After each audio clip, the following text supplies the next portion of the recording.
Okay, all right. Welcome to our third Facilitator Q&A for Talent Brand Summit. And with me, I have Charlotte Marshall. Welcome, Charlotte. Hi, thank you.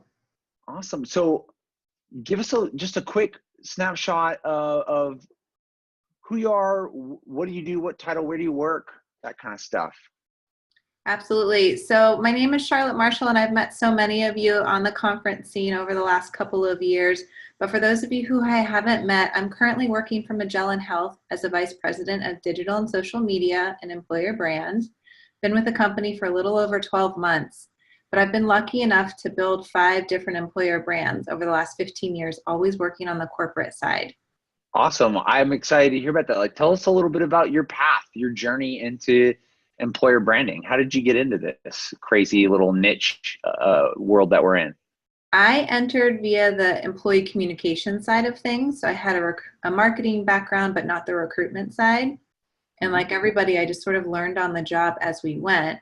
My first job out of college was working for Ernst & Young, and I was managing employee communications for about 5 different areas. And one of the area managing partners came to me and said, "Hey, I need a campaign to convince a bunch of employees to move from Philadelphia to Washington, D.C."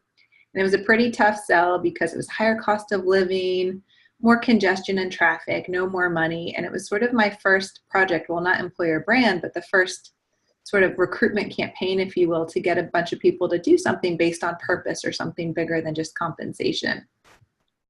That's awesome.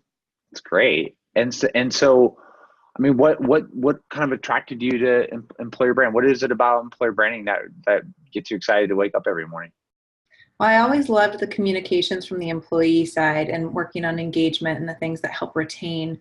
But what I didn't like about it was the lack of resources and the inability to measure the outputs of what I was doing. So it was always super hard to get investment and to grow team. And when the opportunity arose to get into the employer brand side of the house, it came with budget, it came with headcount, it came with agency resources. So it's sort of like everything I loved about my job, but on steroids. And back then it felt a bit like a best kept secret. There weren't a lot of me doing my type of role in-house. It was really difficult to learn. It's hard to learn this job because you can't study it in school. There aren't a lot of other people doing it. So what excites me so much about it today, 15 years later, is we're finally a critical mass, and we're so willing to open our kimono and share what's I working and what's not working and advance the field together. So I cannot wait to be part of Talent Brand Summit and really hear and learn from what the rest of the field is doing. That's awesome. I love it. You know, we were talking and the Q&A with Audra around like how, and Brian was in on that one. It was me, Brian, Audra, several other people talk, like our first jobs in this sort of field, we wrote the job descriptions. It wasn't even a thing, right? It just sort of organically happened out of a business need. And it's been sort of tinkering and trying out new things and seeing what works, which I think is great. And I think you're right. Like we are at like critical mass there. We now, at least in Talent Brand Alliance alone, we have like 300 folks who's this is their job. And then we know there's even more than that now as organizations are starting to invest more and more into talent branding. So that's awesome. So tell me, like, the next question that we have in this Q&A is, what excites you about Talent Brand Summit? What is it about the event that you're looking forward to?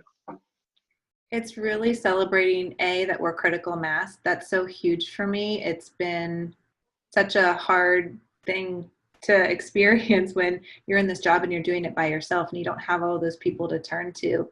And the thing that I get the most out of speaking at conferences is really hearing the challenges that younger professionals are having in the role. And I have so been there and done that and felt that. And I feel like so many of us have so much to offer everybody around us, because a lot of this role, the first 6 months, it's change management, and it's a lot of heavy lifting, and it's a ton of politics. And when you're new at a role, you're promoted from a recruiter or a traditional marketer into an employer brand role, you don't necessarily come with that toolkit to help you navigate all the politics that are so incredibly important for getting the investment to do the work that you need to do, but then getting all that executive buy-in as well. So to be able to collectively share insights around what's working, how are you getting buy-in, how are you getting investment, how are you structuring your teams, and then of course getting into the content side of things, which is the more fun, creative side of our job, Yeah. will be really valuable for even someone like me who's been doing it for so long. I get so much out of I don't get another opportunity to sit down and learn from other people who are doing my work in my day to day. I'm the only person doing it at Magellan. Oh man, I love that point that you made around with this role in particular. If you think about like a recruiter's role, you're very focused in typically on like one type of department hiring, in one sort of set of clientele that you have to work with. You're going to work with maybe HR and your hiring managers. Whereas once you take that dive into talent branding or employer brand, talent attraction, you literally have to interface with every department. You have to be this very cross-functional person that both can tie what you're doing to business objectives, but also, be able to do the politics of dealing with everyone from the executive suite to business leaders and employees across the organization. So that's tough. It's not an easy job. And so learning about how other people are doing is extremely valuable. It's a really great point. And the biggest part of the challenge is most of us who are in this role, it's the first time your organization has ever had the role. So nobody understands it. So you've got to get over that hump. And then you also have to deal with all of your counterparts in the marketing team that feel ownership of branding. And now it's sitting in HR and administration, and that feels a bit funky to people. So there's a lot that goes into navigating those relationships that can make or break your happiness factor. Oh my gosh, have I lived that? That's so true. It's so true. And I don't see it talked about enough, but I have a feeling we're going to talk about that a lot at Talent Brand Summit. But I want to hear a little bit about what you're going to be talking about, what you're going to be facilitating. Tell me about your session. Obviously, content strategy and creation this is the fuel that makes the machine run. So give us a little bit of what attendees can expect to talk about and share about in your session. I am so excited to help facilitate this session because content is the creative side of what we do. And it's also the thing that connects us all as human beings and helps us have the most success in this role. What I hope to really talk a lot about is helping the attendees uncover one major brand challenge that you're experiencing at your company, and then how we can use story to overcome those challenges. I think that's a huge opportunity. People always feel first and think second. And one of the things that I've seen a lot of success in is helping bring voice to the storylines existing in your organization that directly combat the biggest challenges your brand is facing. So for example, at Magellan Health, I've been enrolled 12 months. We just developed and activated our first employer brand. And really quickly in the research process, we uncovered that the biggest barrier to joining Magellan Health had nothing to do with Magellan. It was the industry that we're in altogether. And there's a perception that managed healthcare companies exist to hold back the health of our members. So if you want to get people to join your company, that's something that we've got to combat head on. So we did some really interesting things on the content side to help combat and demonstrate compassion and empathy for our members and for one another that I'm excited to share, and then also help lead an exercise to help everybody identify their challenges and potential stories in their organization to overcome them.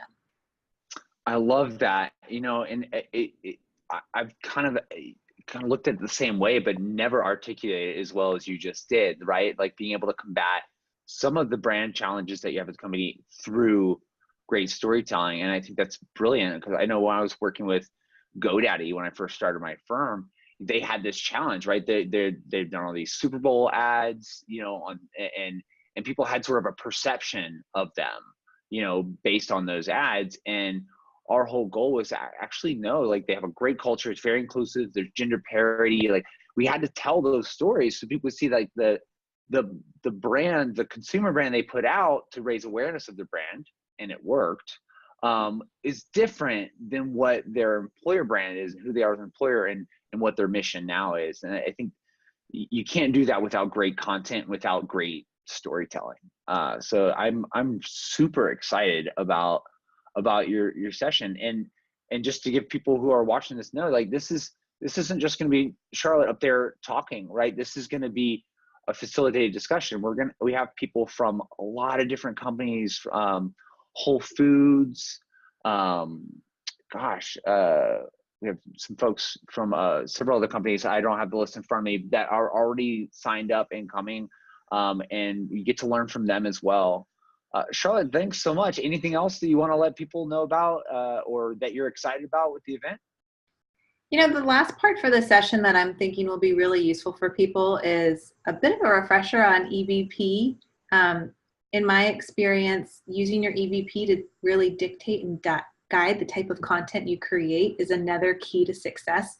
So we'll spend some time talking about, regardless of how your EVP is structured, how you can use story and content to support and keep that EVP really alive and well throughout your candidate communications as well. That's awesome. Well, thank you so much, Charlotte. I look forward to seeing you in Austin, and we hope that all of you will join us as well. All right. Sounds good. See you there. Bye. Bye.